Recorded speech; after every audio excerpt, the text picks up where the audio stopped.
రేపు తెలంగాణ కేబినెట్ భేటీ, ఆర్టీసీ విలీనం, పెన్షనర్ల సమస్యలపై చర్చ, కాళేశ్వరం, తుమ్మడిహట్టి ప్రాజెక్టులపై చర్చించే ఛాన్స్.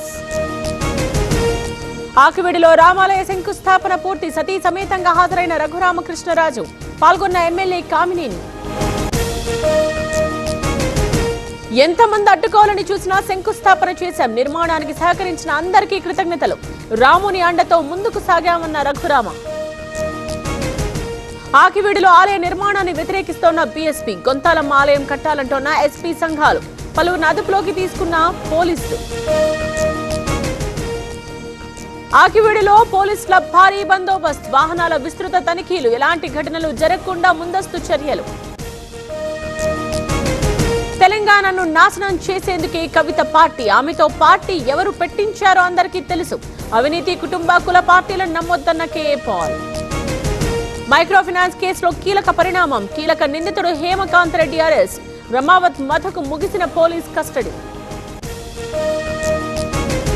తిరుమలలో కొనసాగుతున్న రద్దీ, శ్రీవారి సర్వదర్శనానికి 16 గంటల సమయం, ఏటీజీహెచ్ వరకు ఉన్న భక్తుల క్యూ లైన్.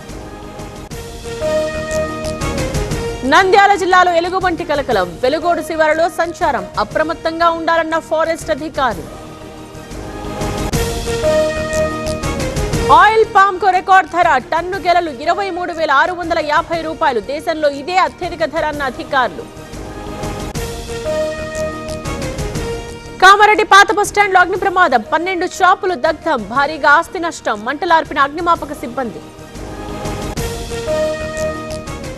హైదరాబాద్ లో చిట్ ఫండ్ పేరుతో భారీ మోసం, 2 కోట్ల మేర వసూలు చేసిన దంపతులు, మీర్పేట్ పోలీసులకు బాధితుల ఫిర్యాదు.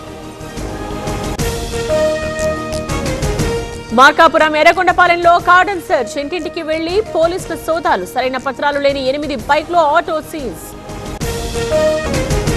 తెలంగాణలో భగ్గుమంటోన్న ఎండలు, నిప్పుల కొలిమిల నిజామాబాద్ జిల్లా, మెండోరాలో అత్యధికంగా 46 డిగ్రీల ఉష్ణోగ్రత.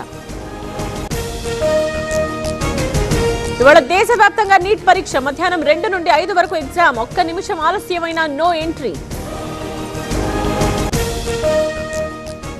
ఢిల్లీలో భారీ అగ్ని ప్రమాదం, మంటల్లో చిక్కుకుని 4 మృతి, 15 మందిని రక్షించిన రెస్క్యూ సిబ్బంది.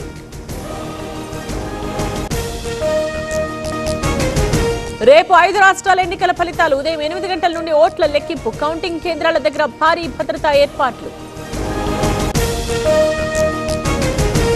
బెంగాల్లోని ఫాల్తా నియోజకవర్గంలో రీపోలింగ్ కు ఆదేశం, 285 పోలింగ్ కేంద్రాల్లో ఈ నెల 21న రీపోలింగ్, ఈ నెల 24న ఓట్ల